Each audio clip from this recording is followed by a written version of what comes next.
भारत में यूरोपीय आगमन। आपको कभी ऐसा विचार आता है कि अनेक यूरोपीय राष्ट्रों की प्रजा भारत क्यों आई थी? जवाब में कह सकते हैं कि वास्तव में प्राचीन काल से ही भारत की समृद्धि से आकर्षित होकर के अनेक प्रजा भारत आती रही है। ईएसएस 13वीं सदी से 16वीं सदी तक यूरोप में नवजागृति, धर्म सुधार तथा भौगोलिक खोज के परिणाम स्वरूप कई परिवर्तन आ रहे थे। यूरोप सामंतशाही आचार विचार का त्याग करके आधुनिक बन रहा था। उसमें भी इंग्लैंड का विशेष स्थान था, कारण कि उसने लोकशाही को स्वीकार किया और उसका विकास किया। उसने बुद्धिगम्य शासन से प्रगतिशील समाज व्यवस्था भी विकसित की थी।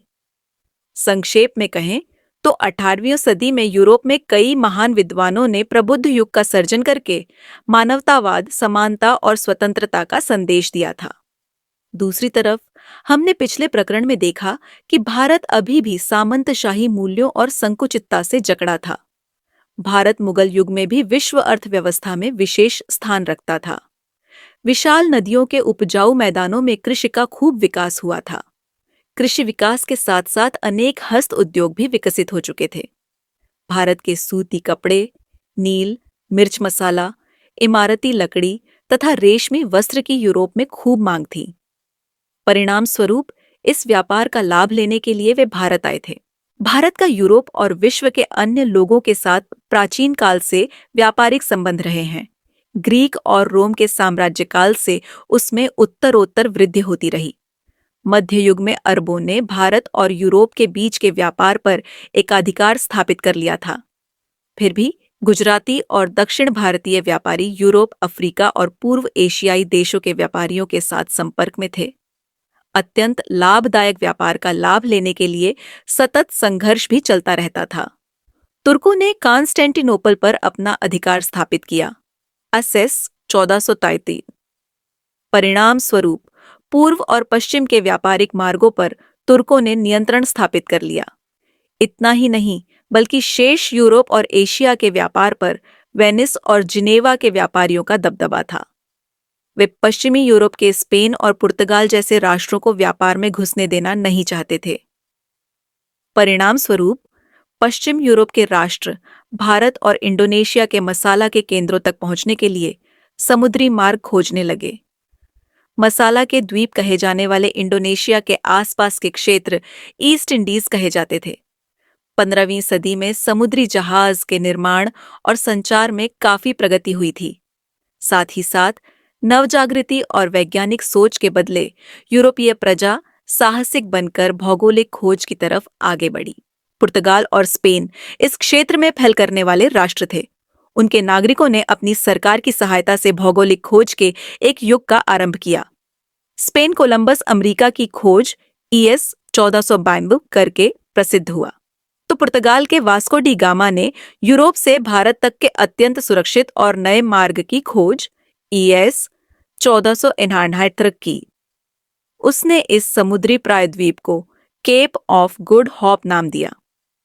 विश्व इतिहास में समुद्री मार्ग की इस खोज द्वारा उसने नए अध्याय की शुरुआत की। 16वीं सदी में यूरोप के व्यापारी और सैनिकों ने एशिया के राष्ट्र में प्रवेश करने का प्रयत्न तेज किया। अत्यंत लाभकारी व्यापार उनके लिए मुख्य कारण था।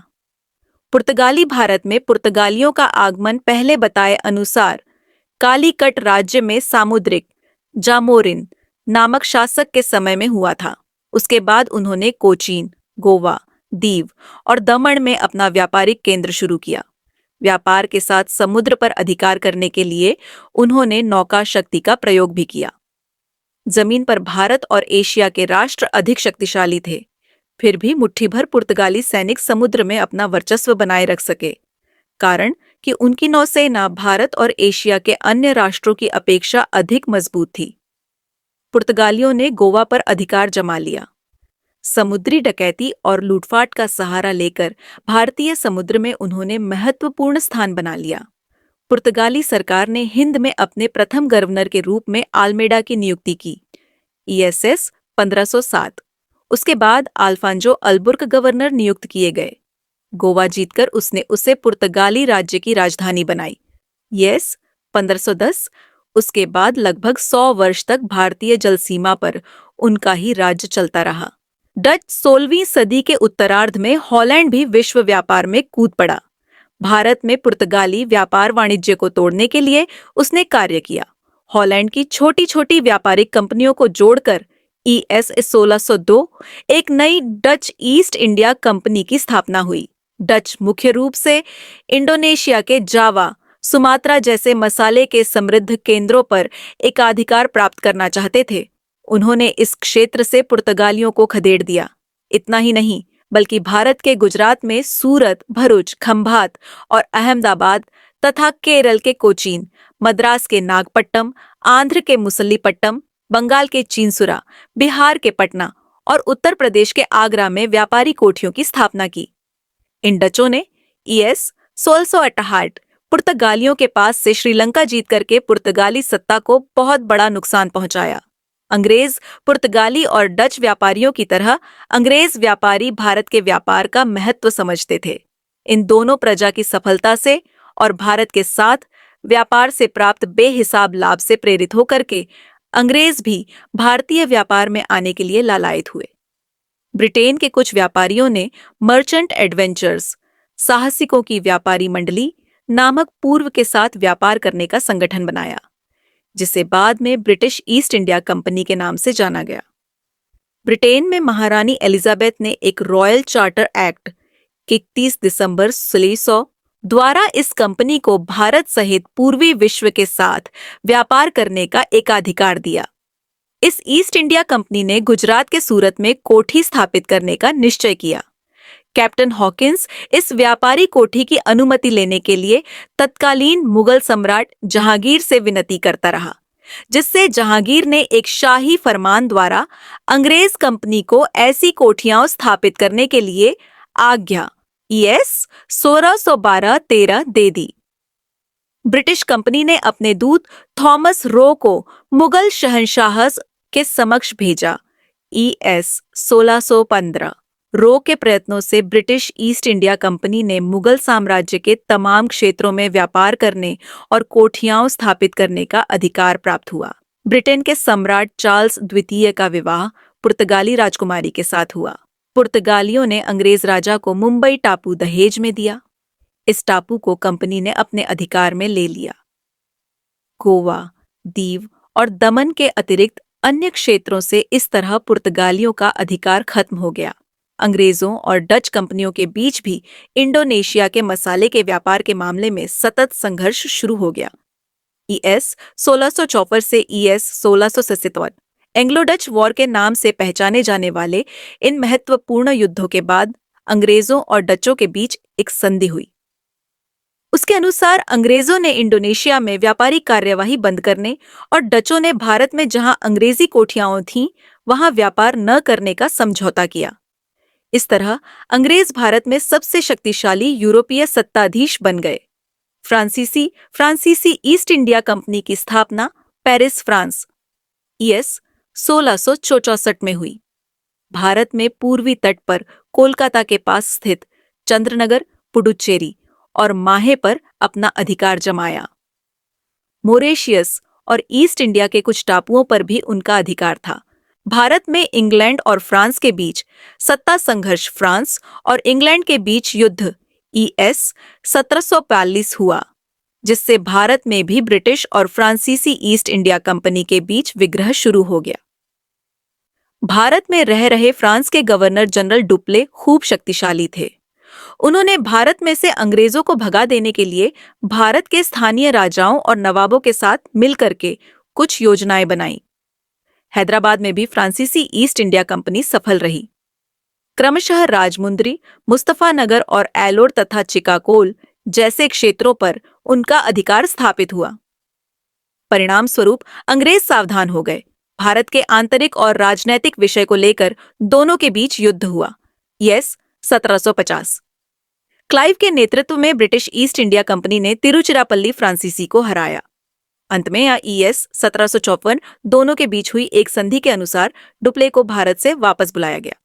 पुनः एक बार कर्नाटक युद्ध ईएस 1756 शुरू हुआ और अंग्रेजों ने ईएस 1760 तक फ्रांसीसियों को भारतीय राजनीति में से हटाने के लिए पेरिस की संधि ईएस 1763 के अनुसार फ्रांसीसियों ने सभी कोठियां अंग्रेजों को सौंप दी और उन्होंने स्वीकार किया कि अब वे कोई भी ऐसा राजनीतिक कार्य नहीं करेंगे। भारत में ब्रिटिश सत्ता का प्रभुत्व हमने पहले देखा कि ईस्ट इंडिया कंपनी ने भारत में विभिन्न क्षेत्रों में कोठियां स्थापित की थीं, व्यापारिक प्रवृत्तियां शुरू की थी। दक्षिण में उन्होंने अपनी स्थिति मजबूत बना ली थी। मुसलीपट्टनम में उन्होंने कोठी स्थापित की और पैर फैलाना शुरू किया। यहाँ स्थानीय राजा से अनुमति लेकर वर्तमान चेन्नई में एक किला भी बनाया, जो फोर्ट सेंट जॉर्ज ES 1619 कहलाया। ईस्ट इंडिया कंपनी ने ब्रिटिश सरकार से मुंबई टापू लेकर उसकी किलेबंदी की ES 1668 और फिर अपना मुख्य केंद्र सूरत से हटाकर मुंबई ले गए। उन्हें ओडिशा ES 1633 और बंगाल ES 1651 में व्यापार करने की अनुमति मिल गई। परिणामतः पटना, बालाशोर और ढाका में कोठियों की स्थापना हुई। भारत की डामाडोल राजनैतिक परिस्थिति देखकर बंगाल में उसने सत्ता प्राप्त करने का मन बनाया। अंग्रेजों ने हुगली पर आक्रमण करके मुगल सम्राट के विरुद्ध युद्ध शुरू कर दिया। औरंगजेब ने अंग्रेजों की इस हरकत को कुचल डाला। इतना ही नहीं, बल्कि सूरत, मसूलीपट्टनम और विशाखापट्टनम की कोठियों पर भी मुगल सत्ता ने अपना अधिकार जमा लिया। परिणामतः अंग्रेजों ने मुगल सत्ता के सामने अपनी हार मान ली। चापलूसी और विनम्रता का आंचल ओढ़कर पुनः व्यापारी प्रवृत्तियां शुरू कर दी। मुगलों ने उन्हें माफ करके जैसे अपने ही पैर पर कुल्हाड़ी मार ली। कंपनी ने सुतनती, कालीघाट और गोविंदपुर जैसे गांवों की जमींदारी ES 1668 प्राप्त कर ली। उसके आसपास किले बनाए, जिसे फोर्ट विलियम कहा गया था। आज वह कोलकाता कहलाता है। इस संदर्भ में मुगल बादशाह फर्रुखशियर ने उन्हें विशेष अधिकार देते हुए फरमान जारी किया, जो ES 1651 में गुजरात और दक्षिण भारत को भी लागू पड़ा। इस दौरान ईस्ट इंडिया कंपनी को व्यापार से खूब लाभ हुआ। ES 1708 में कंपनी का निर्यात 5 लाख पाउंड था। वह ES 1740 में 17,50,000 पाउंड तक पहुंच गया। मुगल साम्राज्य के अत्यंत कमजोर होने पर ब्रिटिश कंपनी को भारत में पैर फैलाने का अवसर मिल गया। कंपनी पुर्तगाली और डच प्रतिस्पर्धियों को भी अब तक हरा चुकी थी। अब उसके सामने एकमात्र फ्रांसीसी कंपनी थी जो टिक सकती थी। इस दौरान ES 1744 से ES के 1767 फ्रांस और इंग्लैंड के बीच भयानक युद्ध हुआ, जिसका परिणाम कर्नाटक विग्रह में आया। इस कर्नाटक विग्रह के अंत में ESS 1776 अंग्रेजों की विजय हुई और भारत पर उनकी पकड़ मजबूत हुई। बंगाल में ब्रिटिश सत्ता का प्रभुत्व, भारत में अंग्रेजों की राजनैतिक सत्ता का आरंभ ES 1757 प्लासी के युद्ध से शुरू हुआ। ईस्ट इंडिया कंपनी की सेना ने तत्कालीन नवाब सिराज उद दौला को हराया। बंगाल भारत का महत्वपूर्ण और विकसित प्रांत था। अंग्रेजों को यहाँ व्यापार करने का अधिकार ES 1717 से प्राप्त था। अंग्रेजों और नवाबों के बीच युद्ध का कारण यह फरमान ही था। बंगाल के मुर्शीद कुली खां और अलीवर्दी खां तक के सभी नवाबों ने कंपनी की कार्यपद्धति का विरोध किया था। नवाब सिराज उद दौला, अलीवर्दी खां का दत्तक पुत्र, ने अंग्रेजों को अपनी शर्तों पर व्यापार करने के लिए कहा, परंतु अब परिस्थिति भिन्न थी। अंग्रेज नवाब के प्रभाव में नहीं आए। अंत में नवाब क्रोधित हुए। अंग्रेजों द्वारा फोर्ट विलियम की किलेबंदी करने पर क्रोधित नवाब ने कासिम बाजार की फैक्ट्री पर कब्जा करके 20 जून 1756 कोलकाता पर अधिकार प्राप्त कर लिया, जिससे सिराज उद दौला को बदनाम करने के लिए कालकोटी की कहानी बनाकर अंग्रेजों ने समुद्र किनारे स्थित कुल्टा में शरणागति स्वीकार ली। साथ साथ उन्होंने मद्रास के अधिकारी को सूचना देकर सहायता मांगी।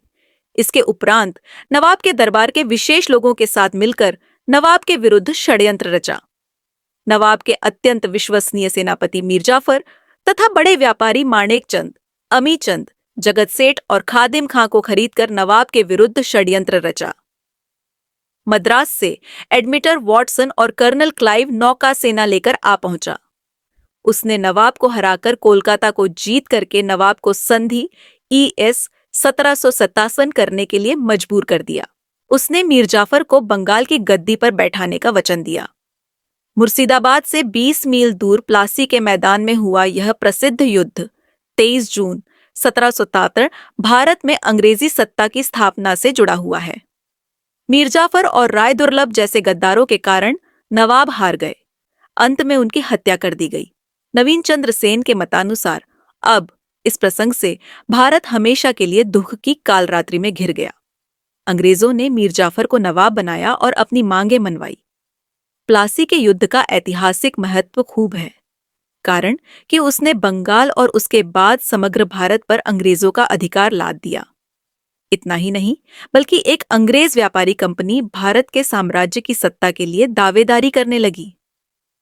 बंगाल से काफी मात्रा में महसूल मिलने के कारण उनकी आर्थिक स्थिति सुधरी। फ्रांसीसियों को भी उन्होंने हरा दिया। बंगाल, बिहार और उड़ीसा में मुक्त व्यापार कर सके। बंगाल की प्रजा को लूटकर खूब धन दौलत ब्रिटेन ले। मीर जाफर ने अंत में ईएस 1760 अपने दामाद मीर कासिम को गद्दी दे दी। वह एक योग्य और शक्तिशाली शासक था। उसने आधुनिक सेना की स्थापना करने और भ्रष्टाचार दूर करने का प्रयत्न किया। इतना ही नहीं, बल्कि ईस्ट इंडिया कंपनी को अंकुश में रखने का प्रयत्न किया। अंग्रेजों की बदमाशी बढ़ती जा रही थी। अंग्रेजों ने बड़े पैमाने पर सत्ता का दुरुपयोग करके धन प्राप्त किया। मीर कासिम उनसे खूब क्रोधित था। अंत में दोनों के बीच युद्ध अनिवार्य बन गया। एक महत्वपूर्ण लड़ाई ईएस 1778 में मीर कासिम हार गया और वह अवध भाग गया। अवध के तत्कालीन नवाब सुजा-उद-दौला और मुगल बादशाह शाह आलम द्वितीय के साथ उसने एक संधि की। अंत में तीनों की संयुक्त सेना ने अंग्रेजों के विरुद्ध युद्ध करने का निश्चय किया। भारत के इतिहास में सबसे महत्वपूर्ण कहा जा सके ऐसा बक्सर युद्ध 22 अक्टूबर 1774 हुआ, जिसमें इन तीनों सत्ताओं को हराकर अंग्रेज सही अर्थ में भारत में सबसे शक्तिशाली सिद्ध हुए। यह युद्ध अंग्रेजों के पक्ष में निर्णायक साबित हुआ, कारण कि वह अंग्रेजी सेना की श्रेष्ठता का द्योतक था। इस युद्ध के परिणाम से अंग्रेज बंगाल, बिहार और उड़ीसा के वास्तविक शासक बने। क्लाइव बंगाल का गवर्नर बना। उसके बाद ईएस 1776 अंग्रेजों ने मीर जाफर को पुनः नवाब बनाया, फिर निजामुद्दौला को नवाब बनाया। अंत में ईएस 1765 नवाब ने अपनी सेना भंग करने की संधि की और इस तरह अंग्रेज बंगाल के वास्तविक शासक बन गए। बंगाल में द्विमुखी शासन पद्धति ब्रिटिश कंपनी बंगाल में वास्तविक शासक ईएसएस 1765 बन चुकी थी। उसके हाथ में राजनैतिक और सैनिक नियंत्रण आ चुका था। नवाब अब कंपनी पर आधारित था। कंपनी ने दीवानी अधिकार प्राप्त करके महसूल वसूलना शुरू किया। उसने उपसूबेदार की नियुक्ति करने का अधिकार प्राप्त करके न्याय, पुलिस दोनों पर नियंत्रण स्थापित कर लिया। इतिहासकारों ने बंगाल की इस व्यवस्था को द्विमुखी शासन पद्धति कहा है, कारण कि सत्ता का नियंत्रण कंपनी के पास था, परंतु प्रशासन की जवाबदारी नवाब के पास थी। बंगाली प्रजा के लिए यह कठिन परिस्थिति थी, कारण कि कंपनी या नवाब कोई उनका हित करे ऐसा नहीं था। कंपनी के अधिकारी बंगाली प्रजा पर अत्याचार करते थे। इस द्विमुखी शासन पद्धति ने बंगाल का भयंकर शोषण किया, जिससे बंगाल गरीबी और बेहाली का भोग बना तथा बंगाल में अकाल की परंपरा शुरू हुई। हेस्टिंग्स ईएस 1813 ईएस 1822 के समय में ब्रिटिश कंपनी की सर्वोपरि वॉरेन हेस्टिंग्स, कॉर्नवालिस और वेलेस्ली के समय में ईस्ट इंडिया कंपनी ने मराठा मैसूर के टीपू और मुगल शासकों को हराकर अपने वर्चस्व का विस्तार किया था। टीपू की सत्ता ईएस 1799 में समाप्त कर दी गई। दिल्ली पर भी अधिकार कर लिया गया। मराठों को भी हार स्वीकार करनी पड़ी। अब भारत में मराठों के सिवाय कोई संस्था अंग्रेजों के सामने टिक सके ऐसी नहीं थी। मराठों ने हेस्टिंग्स के समय ईएस 1817 में अपनी खोई हुई प्रतिष्ठा को पुनः प्राप्त करने का प्रयत्न किया। इस समय मराठा 4 भाग में बढ़ चुके थे। उन्होंने संयुक्त मोर्चा बनाकर अंग्रेजों के विरुद्ध युद्ध शुरू किया। पूना के पेशवा ने, नागपुर में अप्पा साहब ने और माधवराव होलकर ने अंग्रेजों के विरुद्ध युद्ध शुरू किया। हेस्टिंग्स ने अपनी पूरी ताकत लगाकर पेशवा, भोंसले और होलकर की सेनाओं को हरा दिया। पेशवा को गद्दी पर से उतारकर कानपुर के पास स्थित बिठूर की जागीर में भेज दिया और मुंबई प्रेसिडेंसी की रचना की। होलकर और भोंसले ने भी शरणागति स्वीकार करके संधि कर ली। इस तरह ईएस 1818 तक पंजाब और सिंध को छोड़कर अधिकांश भारत अंग्रेजों के नियंत्रण में आ गया था और उनकी सर्वोपरिता स्थापित हो चुकी थी। इसलिए अंग्रेज इतिहासकार पी. ई. रॉबर्ट्स यहीं से भारत में आधुनिक युग का आरंभ मानते हैं। सिंध पर विजय अंग्रेजों ने भारत विजय का अपना कार्य ईएस 1818 से ईएस 1857 तक जारी रखा, जिसमें सिंध का विजय महत्वपूर्ण है। रशिया के भय के कारण उसमें सिंध का विजय महत्वपूर्ण है। रशिया के भय के कारण उसने सिंध को जीतने का निश्चय किया। अफगानिस्तान और सिंध के रास्ते रशिया भारत में अपना वर्चस्व न बढ़ाए, इसके लिए ऐसा करना उनके लिए अनिवार्य हो गया था। सिंधु नदी व्यापार के लिए भी खूब उपयोगी थी। एक संधि ईएस 1835 द्वारा सिंध के अमीरों ने सिंध का व्यापारी मार्ग अंग्रेजों के लिए खोल दिया था। उसके बाद ईएस 1830 एक दूसरी संधि भी हुई, परंतु अंत में चार्ल्स नेपियर ने सिंध पर आक्रमण करके सिंध को ब्रिटिश साम्राज्य में मिला लिया। ईएस 1843 डलहौजी और खालसा नीति भारत के गवर्नर जनरल के रूप में आए। ईएस 1848 डलहौजी ने शुरुआत से ही समग्र भारत पर अंग्रेजी शासन लादने का प्रयास किया। उसने कहा था कि भारत के देशी राज्यों का अंत बहुत जल्दी होने वाला है। साम्राज्यवादी डलहौजी ने भारत जीतने के लिए एक विचित्र सिद्धांत खालसा नीति द्वारा भारत के राज्यों को हड़प करना शुरू किया। इस सिद्धांत के अनुसार कोई भी राज्य का शासक उत्तराधिकारी बिना मृत्यु पाता है तो उसका राज्य अंग्रेजी साम्राज्य में मिला देना था। इस सिद्धांत के तहत उसने सतारा 1848, नागपुर 1854, झांसी 1854 जैसे राज्यों को ब्रिटिश साम्राज्य में मिला दिया। उसने भारत के भूतपूर्व राजाओं को मान्यता देने और पेंशन देने से इनकार कर दिया, जिसके तहत कर्नाटक, सूरत और तांजोर के राजा की उपाधि छीन ली। भूतपूर्व पेशवा बाजीराव द्वितीय के पुत्र नाना साहब को पेंशन देने से मना कर दिया। अवध को अव्यवस्था के बहाने ईएस 1826 ब्रिटिश साम्राज्य में मिला दिया गया और इस तरह भारत के अधिकांश क्षेत्रों में अंग्रेजी शासन की स्थापना कर दी गई।